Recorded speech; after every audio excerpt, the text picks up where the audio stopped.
What is going on, everybody? For the second time, this is CCW. I'm Nick. And I'm Joe, and hopefully you can hear me this time. Yeah, and this is our Dynamite review. And yeah, I screwed up and didn't record the desktop audio, which is where you would hear Joe. And we didn't make it far. We made it like a match and a half in. We didn't make it I think, two matches in? We made it halfway through my notes, so Oh, we didn't even make it a quarter through mine. yeah, Um, you probably had a lot more for the conglomeration and the other stuff I didn't like. True. So we're just going to start back over. This is Dynamite. We're in Pittsburgh. Taz Excalibur and Brian Danielson, my favorite commentary team around commentary. Um, Yes. Backstage, Paige says that Kyle pushed him to his limits, but he's still champ. He's going to keep watching Kyle, but tonight he's wrestling Lee Moriarty for the AEW World Heavyweight Championship. It's time for Moriarty to step up, and it goes right into the tag match. I didn't mention this last time, so I'm going to change it up a little bit here. I am thankful that the one thing AEW does is they usually do like a quick little, usually a quick little backstage segment and jump right into a match. You mean unlike WWE, who starts you off with a 25-minute segment that goes way too long and then hits like 3 commercial breaks before there's any kind of wrestling? Yes. Yeah. We start off with AEW Tag Team Championships, Goa versus Brodito. And as I said before, I hate the Demand's new music. I love the name only because they aren't Rika Goa or Goa Shay. Go Shay. I like Go Shay. um, Goa Shay has go away heat. Some bald fucker is joining us on commentary. Toa Leona wants Brody, but Bandito tags in and gets his ass beat for it. Bishop Khan comes in. Bandito is finally able to make a comeback until he gets punched in the teeth. Bishop is also the first person I've seen in a very long time do that walking suplex that he walks through. Yes, it is a very nice suplex. Picks him up while he's close to the corner. You're like, where are you going with this, buddy? You gonna drop him on the ropes or something? And then he just quickly walks like 4 steps forward and drops him, and it ends up dropping him like middle adjacent to his partner. It's awesome, Pretty awesome sexy. move. Bandito finally gets the hot tag and he chops. He gets the hot tag to Brody King, and Brody King Yes. just comes in and starts chopping and punching everybody. They go to commercial break. Back from break, Goa is on top, and Brody goes to tag in Bandito, but Bandito was knocked off the apron, so King ends up cannonballing whoever it was that was in the corner to go ahead and waste some time. He finally Brody. yeah, Brody would be the one that did do it. Or you're saying that's Brody for you? Never mind. Yeah. Brody gets the tag. Bandito shakes off the 2v1. He ends up press slamming Bishop into Toa in the corner, which was fun. Brody hits a double electric chair drop, which I'm pretty sure, while they were trying to do the superplex to Bandito off the top, and I'm pretty sure he realized he wasn't going to be able to walk very far without dropping him, so he Well, dropped. Toa's a big ass dude, man. Like Yeah, he is. to have him and Bishop up there, that's a lot. Ricochet tries to interfere while the ref is distracted, but is caught and kicked out, which I love that they did because usually the ref is dumb and doesn't catch things. Yeah, the only ref that gets the benefit of the doubt that catches things and doesn't look like a complete moron is Aubrey. Yeah. Goa then goes to do their worst tag team finisher ever. But Brody hits the save just in time. Like, Oh man, he barely made it. he got his big ass in those ropes so quick. I was like, man, he ain't gonna make this. And he did. The way the camera was facing, he was far away. Yeah, he was. You just see his little head pop out on the left hand side, and she's already at like 2, and he's still outside, and it's just like, oh shit, is he gonna make it? Right. Brody, after that happens, Brody dives out of the ring at Toa while Bandito hits the 21 plex on Bishop. And they get the Yep. 1-2-3. Woot. So one of the things we mentioned before, I don't know what it is about Goa. I think it's their finishing move. Finishing move. I don't vibe with them. I can't. I don't. I do. I think it's their finishing move because on a wrestling basis, I think they're really good for the most part. I won't say really good. They're solid. but they go and do that finishing move, and I'm like, you guys are just picking people up and dropping them. Like, choke slam them, put some stank on it or something. But right now, it looks like you're just lifting them up to celebrate with them, and then you can't hold on for too long.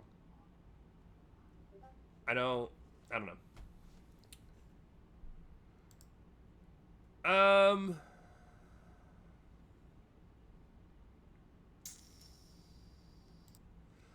So backstage, Conglomeration is back there. Mark Briscoe is excited that Don picked Hechicero, Okada, and Takeshita.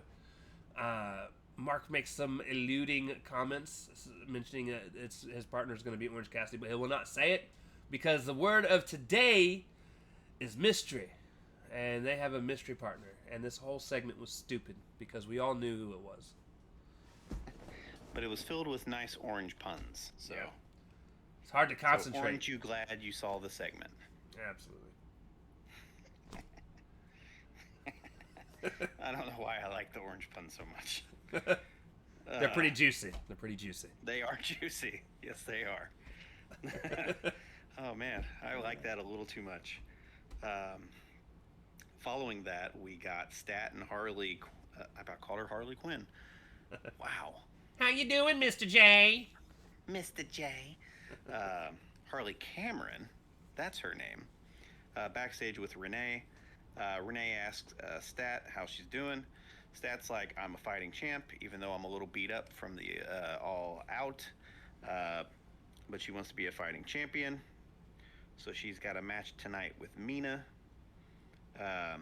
for an open challenge. Renee asks about the Death Riders, and she really has nothing to say. She's like, things move really fast when you make decisions, and that's how she left it. That's how she left it, which was really nothing at the time, but ends up being something later. So, we won't go into super detail like we did during our first recording until the end of the show, because I feel like it fits better there. But yes. This is... Chris went in one night and did the most boring thing that you could think of from a Chris Statlander perspective, and then one of the most exciting things that you could think of from a Chris Statlander perspective. And we'll talk more about that later. During the main event segment. Yep. This led to a Lee Moriarty video package to remind everybody who Lee Moriarty is, which was confusing to me. He's from Pittsburgh, so he gets a shot with the open challenge against Hangman. Yay, Tiger style. I hate this guy, but I love this guy. It's a love-hate thing, right? So Lee Moriarty is a good worker. He's a good technical wrestler. Yeah, he is. But he has no personality. None. Like most really good technical wrestlers. Very few break through with personality. That's probably why I love Zack Sabre Jr. so much, because I only have to see him about twice a year. Yeah, because if I had to watch those matches more than that, I would not be happy. But we got Lee Moriarty versus Hangman Adam Page. A handshake to start, which confused me because the last time I saw Moriarty on TV, he was a heel. I guess being in your hometown makes you a babyface. So. To be fair, though, and I will point this out, when he did the handshake, he threw Hangman's hand away out of it. So, like, he shook it and then he threw it. That's too subtle for my stupid brain. So I'm pretty sure. I need beat over the head with subtext. So I'm pretty sure while yes, he accepted the handshake because it was Hangman, I'm pretty sure he was also like, but also fuck you. I'm gonna win this title. It was a determined handshake. But they started with a handshake and then they did some chain wrestling. Let Hangman show he's got some technical skills as well. We even get a test of strength since you're going to forget saying it again. Yeah, because I don't care about test of strength. You did every other time we've had one. It's one too many. Don't you love how I'm so consistent? Yes. So Moriarty's working on Hangman's neck because that's what everybody's been working on lately. Hangman had some tape there. It's like a big target. So Moriarty's working on it. Hits a reverse stun gun on the apron. Followed that up with a springboard elbow off the ropes. Uh, Hangman eventually gets back in control with a fall-away slam, followed by a Death Valley driver. Um, DVD. He goes for a Deadeye attempt, which was countered by Moriarty into an octopus submission, which was really nice. Page eventually, after some more countering, it was a lot of countering in this match due to its technical nature. Hangman hits a short arm clothesline, follows it up with a Deadeye for the win, which I liked. I like when they actually win a match clean and quickly. It didn't take 6 Deadeyes and 3 buckshot lariats to beat some mid card guy. So yeah, nice. I wouldn't call it an easy win for Hangman, but it was a convincing win for Hangman, which it should be because he's the world champion. It's a match that I like that they did because yeah, I don't. If we saw this every week, I wouldn't be upset. It was the same thing with the John Cena U.S. Challenge, right? You get halfway decent wrestling matches, for no reason. It's also fun for a reason, but it's also fun for people to get to see world championship title defenses on TV, and that's something I feel has been missing. Because the other company doesn't do that. No. So yeah, it was a good match. And as I mentioned before, I like the psychology of the match. Moriarty. So Adam Page wrestled to Moriarty's strengths and was able to keep up, but when it switched to a more brawl style, that is more Hangman's thing. Moriarty kind of struggled quite a bit more, and I feel like that's really where they showed Hangman having the edge. Take that, people who say AEW doesn't have psychology, right? Namely me. It's okay. You're a fan of that one guy that hates AEW. I expect it sometimes. What one guy that hates AEW? Cornette. You're a Cornette fan. I like Cornette. I don't like his bias on certain wrestlers because he just is an old man shouting at a cloud. I like him making. I think he brings up a lot of good points as to why they haven't moved past where they are as a company. Right. All right, and then hate monger like he is. Backstage, we get a backstage after All Out video, and Christian Cope is panicking because he doesn't know where they're taking his wife. And Christian's like, "Hey, is everything cool?" And Cope says, "No, I'm leaving, and I don't know if I'll be back." And I think this is dumb because we know better, and it makes Cope look like a bitch. He looks like such a whiny bitch. And it's even more frustrating because somebody else has to come and defend your wife's name. And that also makes you look even worse. Yeah, especially given who it is. Yeah. Actually, I really liked who it was, for once. I thought it was a very good choice. So, not mad at the female portion. Mad at the other portion. But we'll get there. Right. Because it's right next. Hey guys, guess what? We're finally caught up to where we stopped recording last time. We are. FYI, this is my favorite segment of the night. Is an FTR in-ring interview with Tony Schiavone. Cash takes the microphone away from Tony Schiavone immediately and makes him pointless, so he leaves. Cash says what happened was Cope's fault. It was Cope's fault for putting his family in the middle of it all. Yeah, he brought his family into this, so it was Cope's fault, like I said. Stoke then gets the microphone, and Stoke went off. This was the best Stoke is... best Stoke has been in a while. He had his hose thing. He had his one time a month greatness. So Stoke says that he wasn't going down the aisle to attack Beth Copeland. Right? He was not. He was going to shake her hand to introduce himself. Was it him that almost called her Beth Phoenix? He said Beth, and then he stopped, and then he just said Beth Copeland? Yes. But to be fair, I almost do that every time I say the word Beth. Right. So I understand. So yeah, he was just, he was heading up there to introduce himself to Beth. And, he took a spear. He said, but it didn't hurt.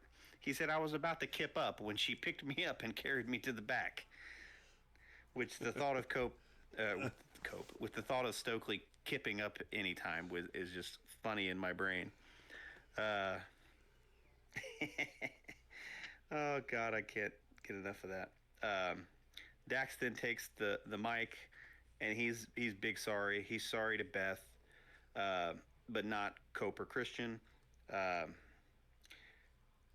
He thought he was dropping them on their head, not her, because he got hit in his broken nose, and his eyes were foggy and clouded and covered in tears and stuff because of the nose, and he didn't know who he was dropping on his head or on their head.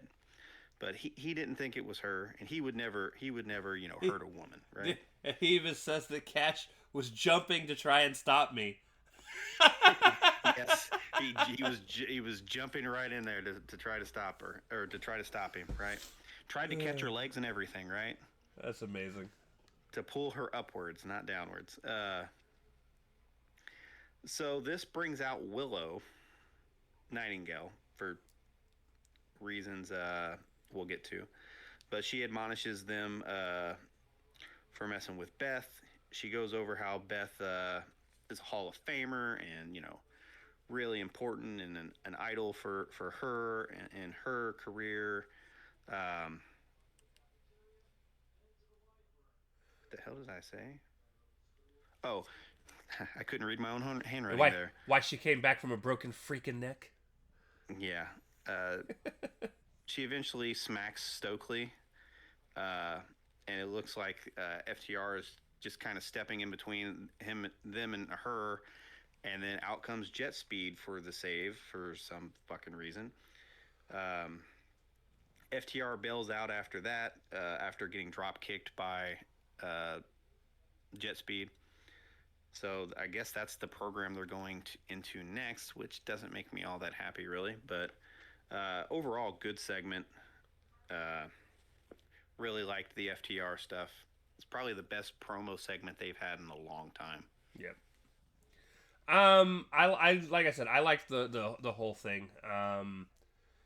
This is one of the most passionate Willow's been in terms of some of the things that she said.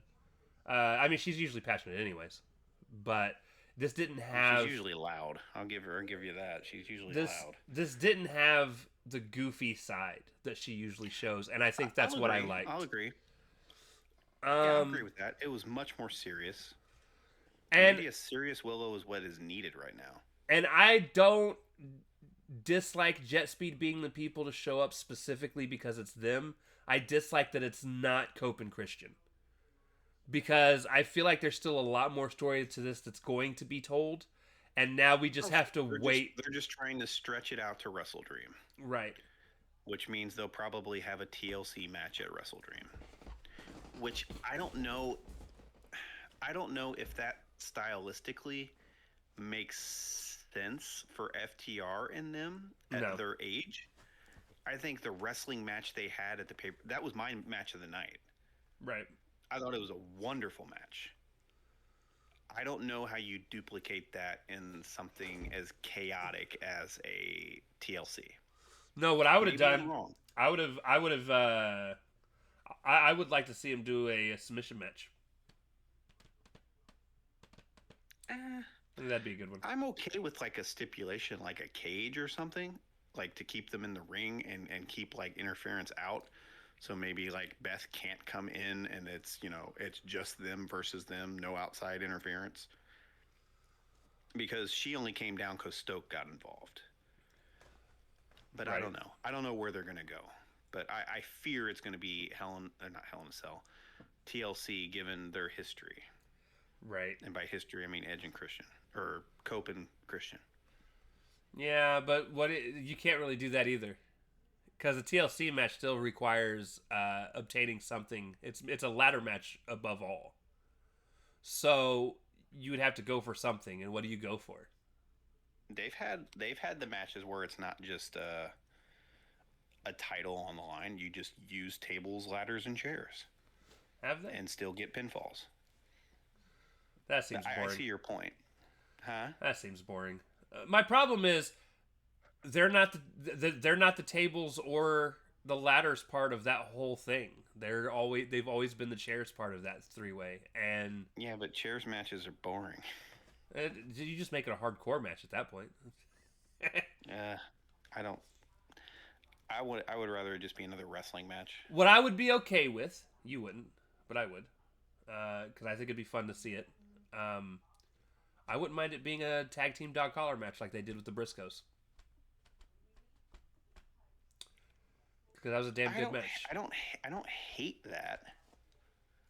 I don't love it, but I don't hate it. I would rather have that than probably a TLC match. Right. Because that keeps them grounded and keeps them actually wrestling. Right. So after that, we get one of my other favorite segments of the night, even though it means somebody's disappearing for his honeymoon finally. MJF. What a bad time to get married, dude. They're already missing like two. Yeah. They're already missing 3 main eventers. MJF doesn't have the energy to yell anymore. He was the biggest star in wrestling. He was the guy. Cole came in and he lost everything. He left, came back, and something's missing. He's just not MJF. He's a man playing MJF. He said he can't come back until he no longer sees himself as a fraud. He said when he comes back, he'll be the most dangerous he's ever been. And when he comes back, he's taking his spot at the top and apparently eating tax. I don't know. Great segment, though. Yeah, he chewed on it and then spit it out. I enjoyed it. Max is going away for a little while and coming back with some sort of refresh. Same character, just some sort of renewed something. Right. I think he's been doing perfectly fine, honestly. But I do too. It's just looked like normal MJF to me. It's just, yeah. Honestly, we all know what's happening. He's finally going on that honeymoon that he should have gone on in the first fucking place. And it'll be interesting to see how long he is gone, though. Yeah. Maybe he'll actually be gone for 4 to 5 months. Who knows? Oh, I don't think they can afford him to be gone that long. Match 3, Kazuchika Okada, Konosuke Takeshita, and Hechicero versus Mark Briscoe and Hologram and Orange Cassidy.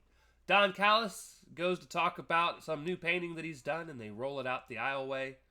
And he's going to have it unveiled, and when they pull the thing off, it's a ripped painting, and OC is standing in the frame. I absolutely loved this. It was sloppy to me. I do love to see that Orange Cassidy is back, but I thought it was amazing. But I am goofy wrestling for life. This match just did not connect with me. It was very weird. Like the corners in which they all tagged in and out of was weird. It was off. It was just off for me for some reason. I just couldn't get into it. So, match gets started all brawl-like, and Don's on commentary. Maybe that's what it is. And then OC does the most amazing lazy elbow drop from the turnbuckle to the floor, where a group of guys catches him. Made me laugh. And then match officially starts, and it's Mark and Hechicero in the ring. And then my next segment that I thought was amazing was right after that. Mark hits a 10 corner punches, and the crowd counts to 10. He tags in Hologram. Hologram counts to, does his 10 punches in the corner, and the crowd counts in Spanish. And then OC gets tagged in. He goes up for his 10 punches, but he just hits the one and walks away. And I laughed. I love OC. Yeah. Everything that he does is hilarious to me. But he's still so good. It's so hard to... I don't think there's anyone else that would ever be able to come through and do the lazy style wrestling and pull it off the way that he does. Yep. We go to commercial. Hechicero's on top over Hologram. And we come back from break. And Hologram is trying to come back and tag out, and he's stopped at every chance. Hologram finally gets to tag to Mark Briscoe. Briscoe hits a beautiful Fisherman's Brainbuster on Okada. Yeah, he does. And OC comes in, hits a Stun Dog Millionaire on Okada, but Takeshita helps him out. And they do this really, they work really well together for a second until they bump into each other. Yeah. And we get the Okada Takeshita stare down. And then OC comes in and toe kicks the both of them as he does his lazy kicks. Listen, my favorite lazy thing ever,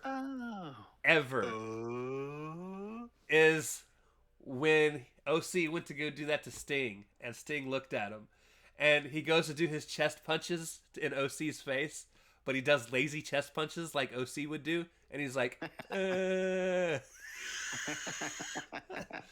Yes, that was amazing. Still my favorite lazy moment. I miss Sting. Oh, where the fuck was I? Okay, there we go. So, OC does his toe kicks. There's this really cool spot between Hologram and Takeshita where they keep reversing each other until Hologram finally hits a destroyer. Hologram. I'm so sick of that move. Me too. It is overused. Everywhere. Fucking everywhere. Everywhere. Hologram and Takeshita. Oh, well, that was earlier. Hologram gets the pin on Hechicera by hitting a portal bomb, which is just a blue thunder bomb. Which I'm glad somebody wins with it. Because no one else does. Sammy wins with it occasionally. Like once every 6 months. Oh, how many times have you seen Hangman win with just one dead eye? Sure. My main note was I forgot how much I loved Orange Cassidy. So, post-match, Fletcher comes out, said this past Saturday he proved he belongs in the main event. He said Hangman was right. He felt so defeated and so crushed, but then he looked in the mirror and remembered who the hell he was. He's on Kyle Fletcher. He's on track to becoming the greatest TNT champ of all time. And he sees a bunch of dorks in the ring, but he also sees an opportunity. Me too, Kyle. Hologram, listen, that's what wrestling is just a bunch of dorks. Hologram currently has the longest undefeated streak in AEW history, and he said the only reason his streak has lasted this long is because he hasn't faced Kyle. He said he wants to get... He said that? I'm sorry to interject. You're good. He said that, and I immediately was like, that's not true. Jade Cargill was like 70-something and 0. Right. But I think he said in men's wrestling. I think he did specify men. Okay. I didn't hear the men's part when I was watching it. It just... I was like, but he also, damn sense. But he also might have also meant just the current active streak. Yeah, streak. That's why I kind of gave it a pass and didn't necessarily write it down.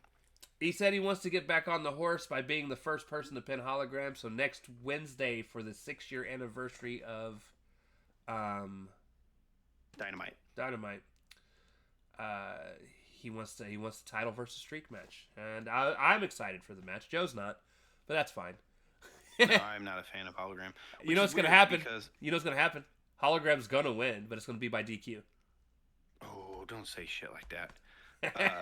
Which is weird because later in the night, too, they announced that Fletcher is fighting Commander on Collision in an open challenge. So, technically... He's on his lucha run. Huh? He's on his lucha run. Right. But technically, I mean, he could lose before he even faces... Hologram. True. He won't. He won't. That would be some shit, wouldn't it?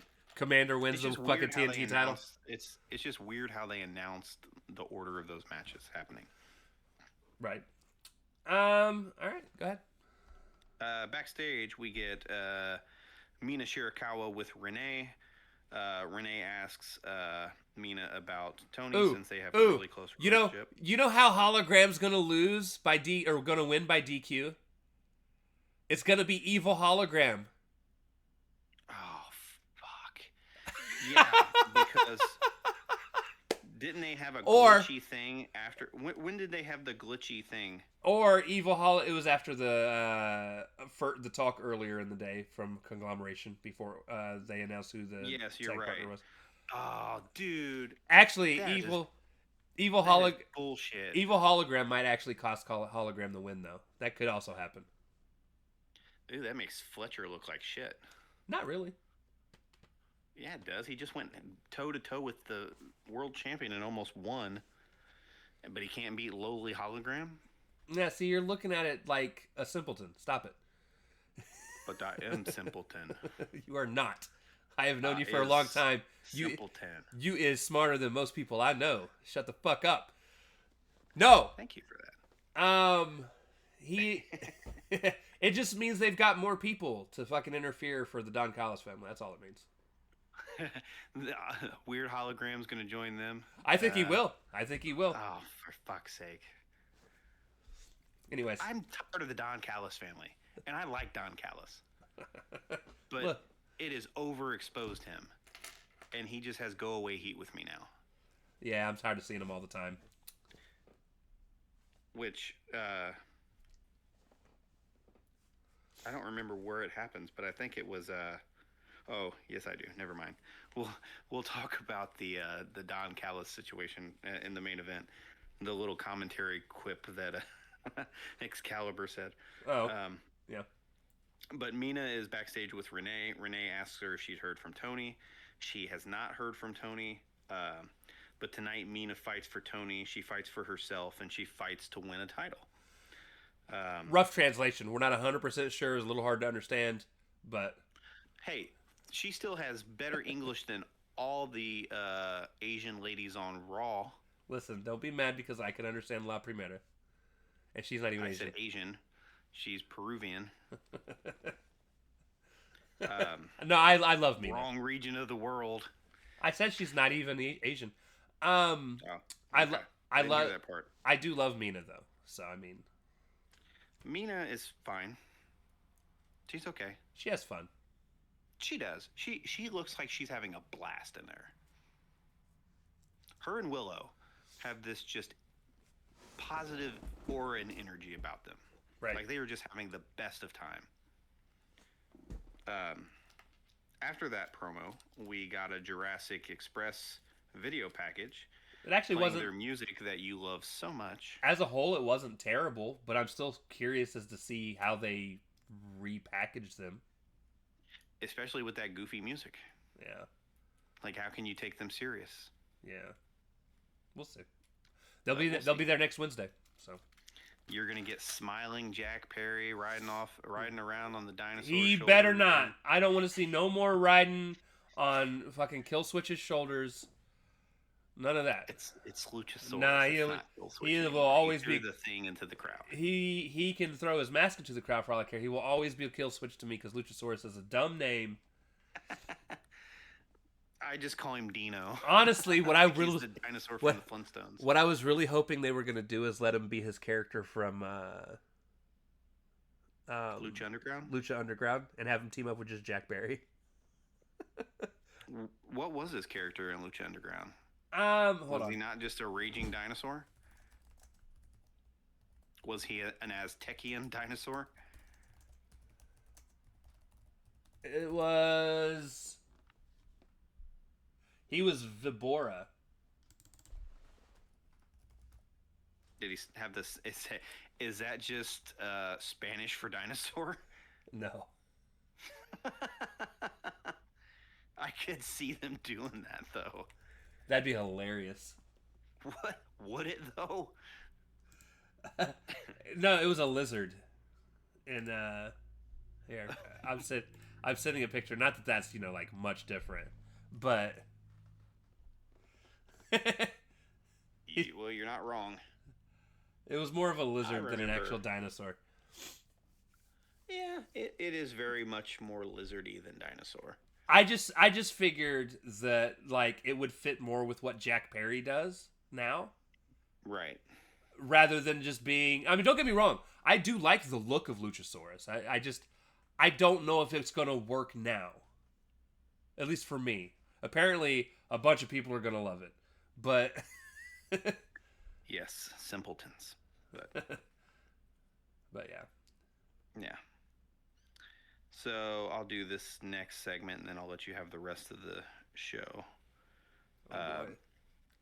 Oh boy! You're actually going to have to do the match because I hardly got any notes for the match. Oh, do you want to do this one then, and I'll do the main event? We can. Yeah, go ahead. So Claudio Castagnoli versus Powerhouse Hobbs. Hobbs comes in and just goes immediately on the attack. But Castagnoli fights back, and we get a back and forth strikes just for Joe that went a lot longer than normal. It was the only one of the night, though. It was. It blew me away. Hobbs gets the upper hand and goes on a body slam spree. I'm pretty sure he did. body slammed Claudio like 13, Like 14 6 times. Yeah, dude, it was a ton. Claudio finally reverses out and they tumble outside the ring. They go back to trading punches outside the ring until Hobbs starts headbutting the shit out of him. He goes to dive at Claudio, but Claudio moves and Hobbs ends up running into the steel steps. And he nailed him. And then Claudio back suplexes him on the guardrail twice. They go to commercial break. Back from commercial break, Claudio is still on top. He gets a top rope superplex on Hobbs. He goes for the neutralizer, but gets caught up pointing at Daniel Bryanson instead of doing the damn move, and he gets reversed out of it, and then he gets power slammed. It was so from the first angle they showed the power slam, it was super sloppy, but on the replay, it was from a different angle and it looked way better. Production, man. Production matters, folks. Production matters. At this point, Hobbs goes back to body slamming Claudio. It's a third round of body slams. Yeah, Claudio stops it, goes back to strikes. Hobbs clotheslines Claudio and pulls his straps down, but Pac comes in for the distraction. Claudio rolls up Hobbs for the win.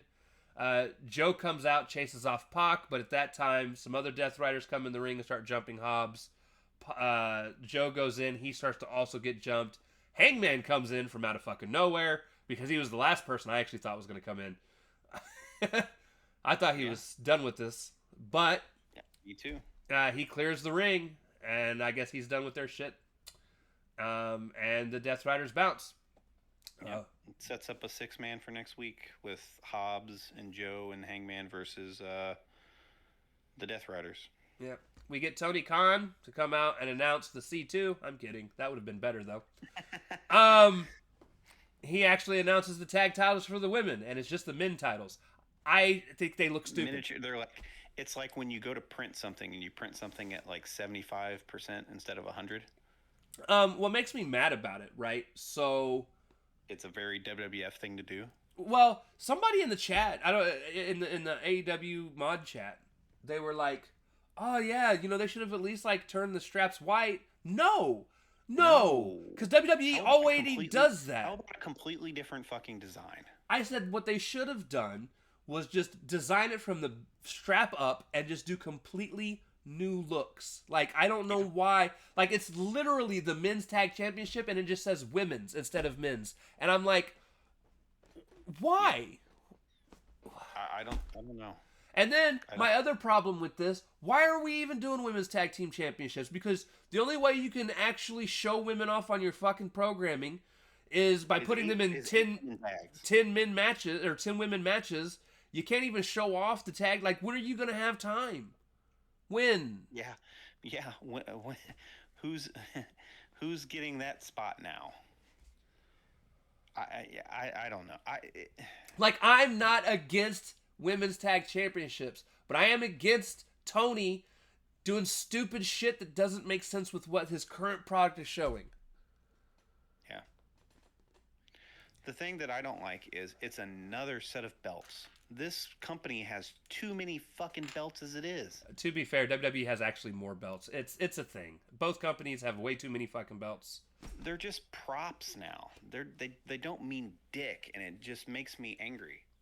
Like, how am I supposed to invest on whether who is champion when it doesn't matter? You'll just create some fluff fucking belt for them to win, whether it's some fucking trophy for winning a tournament or whatever other fucking reason you put some strap on some wrestler who you like. It bothers me. Championships should matter, and in order for them to matter, you need less of them, and you need them to be prestigious and defended. Yeah. It's annoying. Like, just think how many fucking titles was on this show. You had the world heavyweight champion, you had the tag team champions, right? Hold on, let me look at the list of wrestlers. You had the women's world champion. You had the ROH Pure Champion. You had the ROH Women's Television Champion. TNT Champion. You had the TNT Champion. That's 6 champions on one show. And look, across 2 different brands. Whenever you put Monet on a thing, she's add 9 more fucking she's titles. 9 champions. Yeah, add 9 more fucking titles across however many fucking Listen, promotions. listen. The only title I hate that Monet has during the stupid belt collective beltathon thing Is is the Owen? she's still carrying the fucking Owen one, and I'm like, yo, you already lost the match that represents. Get rid of it. Yep, but it's a belt. It's a belt.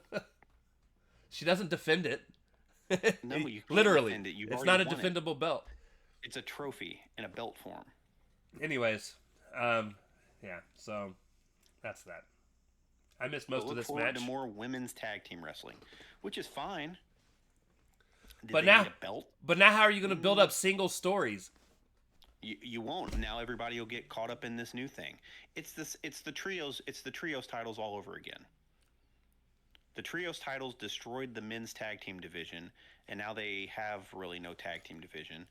And they're working on it though. The ops just own the trios titles because there's no trios anymore for them to fight. We're getting a disgruntled acclaimed back. We're getting Jurassic Express back. They've got FTR. FTR still there. They've still got the Outrunners. They've still got any. I'm sorry. The what the fuck are they named again? Goa. Ricochet's gonna be doing the Demand. Ricochet won't. Well, there's still Ricochet and Goa. It's just together they're the Demand. But you still got Goa. You still got any combination of the Death Riders. Any combination of the Don Callis family. The Bucks. The Bucks. So I mean, they've got a good stacked tag team division that they'll be able to work with. You got Cope and Christian whenever Cope decides to stop being a bitch. You gotta start booking these people better. But yeah, it's you've got Jet Speed, you got Brodito, who's the actual champions. Yeah, we got through everybody but the champions. Hurt Syndicate. Hurt Syndicate.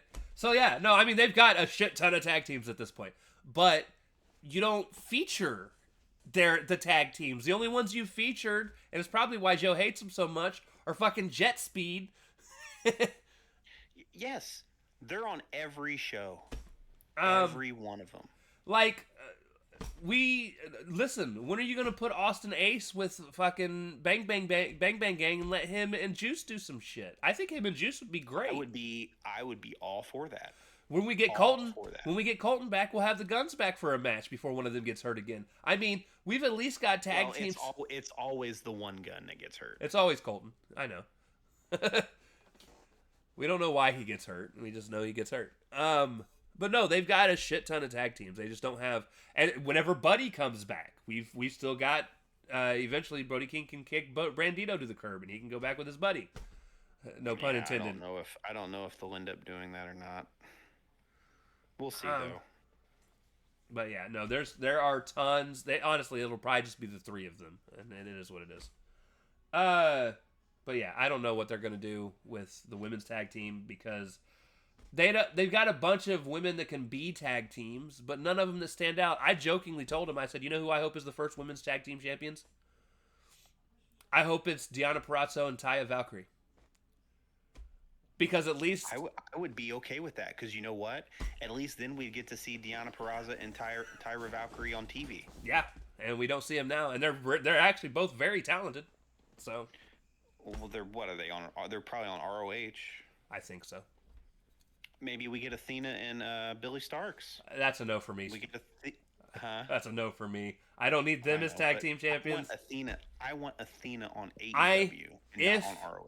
If I had to guess, I'm going to say I think the very first tag team champions are going to end up being Megan Bayne and Penelope Cruz.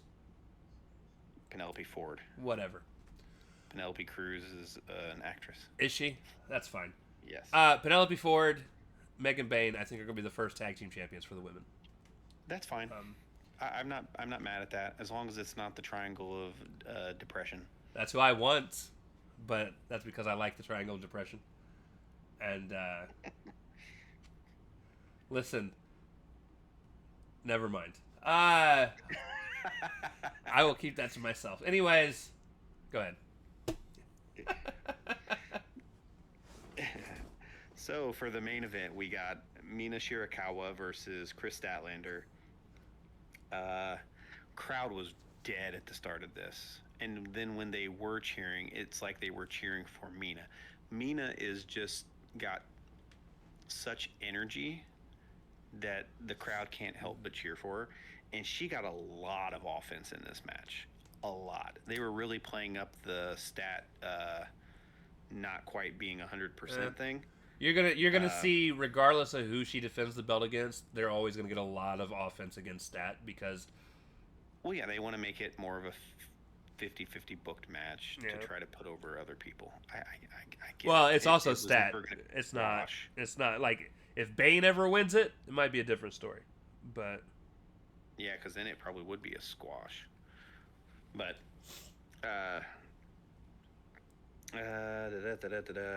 she was working on Stat's leg, given Stat's history of knee problems.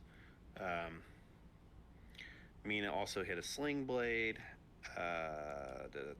She hit a tornado DDT. Stat comes back with a Michinoku driver, which looked really good. I thought she was about to drop her on her head there for a second, but she didn't. She made the turn, thankfully. Mina hit a dragon screw on Stat. Hit a top rope sling blade. Locked in a figure four. They were really, really, really pushing Stat there that like she was going to tap. She eventually got the ropes. And then Stat just kind of out of the blue hits the seatbelt pin for the win. Stat got, it was probably 70-30 in regards to offense, where Mina got in a lot. Mina got in like all her shit. But Stat locked in the seatbelt. The seatbelt is, I don't know what they're booking around that the seatbelt is the reason she's winning all these matches. I guess it's going to be because eventually somebody's going to kick out, and that's going to be a big deal. And then Stat's going to be like, oh, what do I do? I don't know. But she keeps putting people away with it. Post-match, Yuta's out to celebrate and is hugging Stat and all that stuff. Harley Cameron comes out as well, and she seems confused by Yuta and Stat hugging. The rest of the Death Riders come out and kind of surround the ring.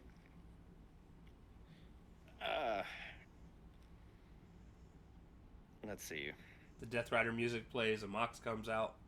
Yeah, Mox is the last one to come out. Wheeler's hugging Stat. Stat then clotheslines the shit out of him. And then bails with Harley quickly when Marina Shafir starts to get in the ring to confront her. I hope that's not where we're going. I don't want to see Marina Shafir versus Stat. Yeah. That prompts Darby Allin's music, and Darby comes out with a flamethrower. Yeah, he does. And he kind of just walks slowly with the flamethrower to the ringside area. Mox acts like he's going to come up the ramp, and doesn't.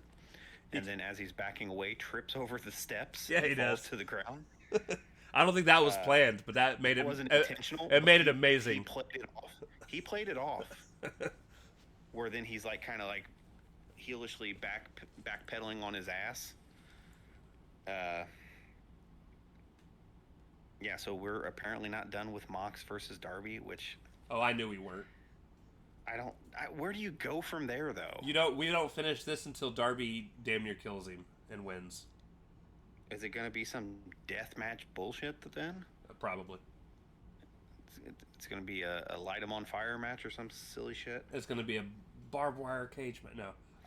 So, the thing we teased earlier, Wheeler Yuta, at the start of the match, goes up to Stat like he has been and talks to her, and then he kind of jumps down and then goes and jumps in the crowd. Well, he goes and jumps over the barricade over by Bryan Danielson, and Bryan Danielson's he's clearly distracted, and he goes, I'm sorry, everybody, he just walked by me, and it's hard not to just get up and punch him in the face. And Excalibur goes, now as an announcer, we have to ignore all the Don Callis shaped people.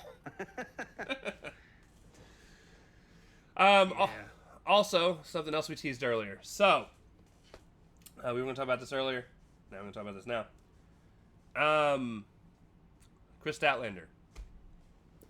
In one show, did The most boring thing she could have done, and one of the most exciting things she could have done. And I want to see where the evolution, if there's even going to be one, of Chris Statlander goes from here. Because we got the initial promo tonight, and it was boring. It was traditional, boring Statlander, where I'm not a fan of her ever being on the mic. Never. Nope. She's just, and that even goes back to her being the alien or whatever she called herself. Like, I hated it. Well, she was still Chris Statlander, but she was from the Andromeda system. But then she turns around. When she was with best friends, she was boring. Right. Like, not as a wrestler. As a wrestler, she's really good. Yeah, as a wrestler, she's amazing. Really good. But then tonight, she does this. She does the thing where she flips it around, and that part where she clotheslines the shit out of Yuta because like he's raising her hand, and Harley looks like she's afraid that she's up in the corner. She's about to get her ass. She thinks she's about to get her ass beat, and then out of nowhere, she clotheslines her, and she goes to run away, or Marina comes to clothesline her. She ducks under Marina to get away from her, gets right in Mox's face, gives him the twin middle fingers, then dives out of the ring, and Harley follows her. And then they escape through the crowd. They go into the crowd, they go up into the stands, and then as soon as Darby's music hits, she points, she laughs, she smiles, and then she holds her title up in the air, and then they pan over, and here comes Darby with the flamethrower. And yeah, so we got the answer to the will she or won't she thing, right? But did we really? What if this ends up being a double turn, which I definitely hope is not the thing that ends up happening? Oh, that would be so dumb. That would be the worst. Why go through this in the first place then? But they actually have to progress this. They have to push it forward. They have to do something with this because she needs some kind of oomph. She's just missing oomph in her promo ability. It's just, you go from somebody who just has all the charisma and character work, I mean, in the entire industry.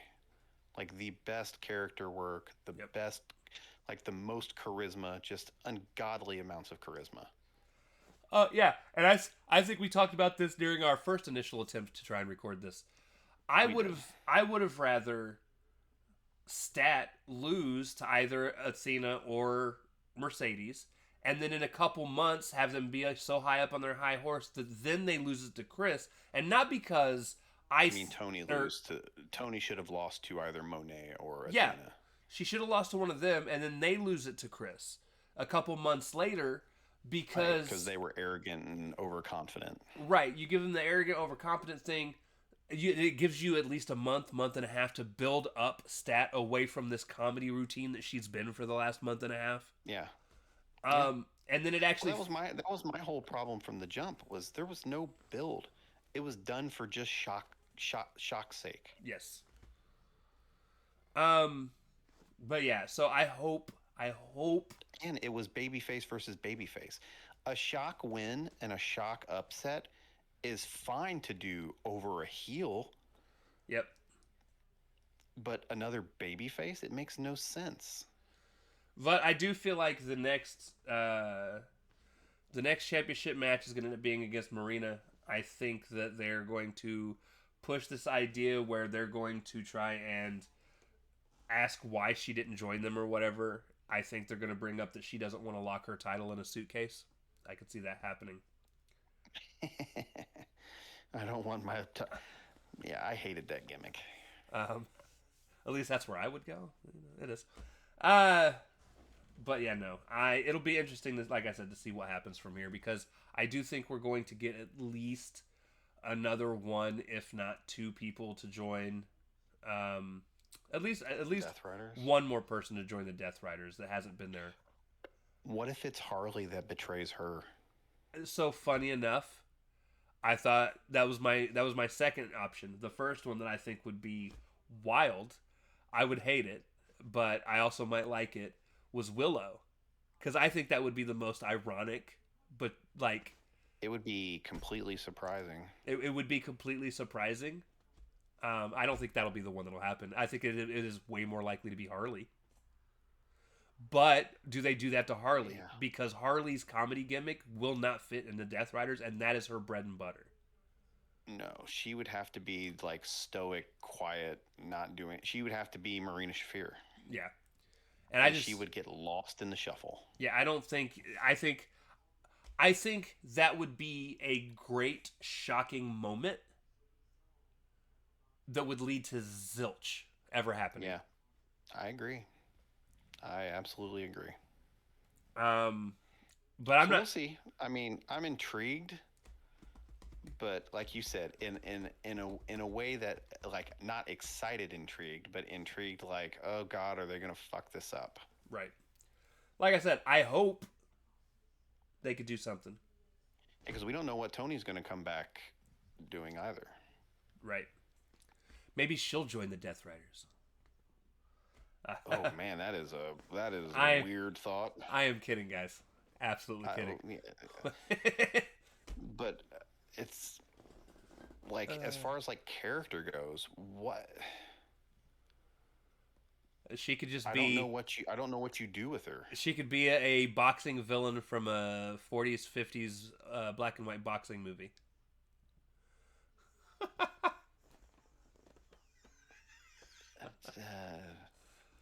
Anyways, I don't know. I don't know where you go.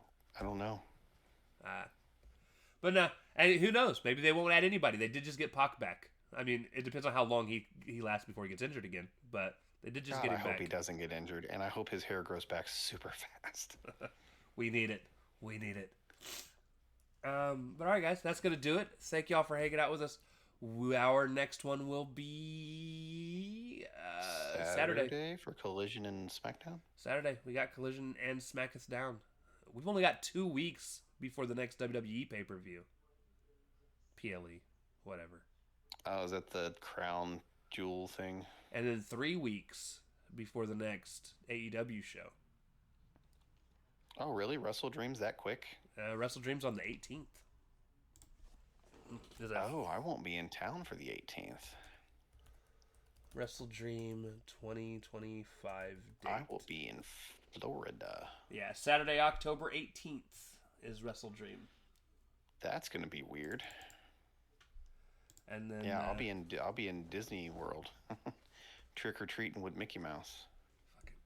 Fucking weirdo. Nah, that actually sounds fun. That sounds fun for somebody that likes Disney. They're about to up their fucking subscription costs, and they're really close to me swearing them off. I don't blame you, and I am a diehard. I mean, you've been in my house. My wife is quite the Disney. I'm just to the point. It's getting so expensive, and it's now the one that I can risk getting rid of because I don't do my. Well, they're pushing the bundle crap so hard that they want you to bundle with all this other bullshit that if you're looking to just have it singly, it's expensive. I pay the yearly thing, and it's gone up from the first year I bought it, which was I think $100, to $120, to $150, to now $180. Yeah, that's too damn much. No, it might be $190. I think it's $189.99. Up from $159.99. Right. But an insane amount of money for a streaming service that honestly I love and I watch fairly routinely, but not enough to justify, $20 a month. It'll turn into for me, and I rarely do this with anything, but it'll turn into an as needed subscription. Like, oh, a new show that I want to see is coming out. I'll subscribe for a month, watch the show, watch anything else that I might not have had, and then unsubscribe the next month. Yeah. Because and honestly, a lot of their Disney Plus stuff that they're doing as of right now, I don't care about, dude. They're about to drop. They've scaled it way back because Bob Chapek pushed so hard to get so much on there that it was all lackluster. And filler crap. They're dropping all these animated shows. Like they're about to drop this Wakanda animated show. They got their zombies coming out. I don't give a fuck about this stuff. Like I'm here to watch your MCU live action stuff. That's what I'm here for. And it's fine if you want to go this route. I'm just not going to stick around. Yeah. I would rather pay all my money to Hulu, which is owned by you now anyways, but at least... Well, they're folding Hulu into Disney Plus. Hulu's going away after next year. It's going away, but it's not going away. Like, it's being packaged with Disney. No, that's how it is right now. They're folding it into Disney Plus after next year. I was reading, and you're still going to have a Hulu subscription to use Hulu on Disney Plus.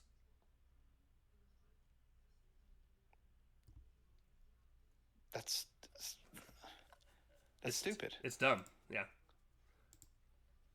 But I get everything I need out of Max and Netflix at this point, and one of those I don't pay for. So right. I can get rid of everything else.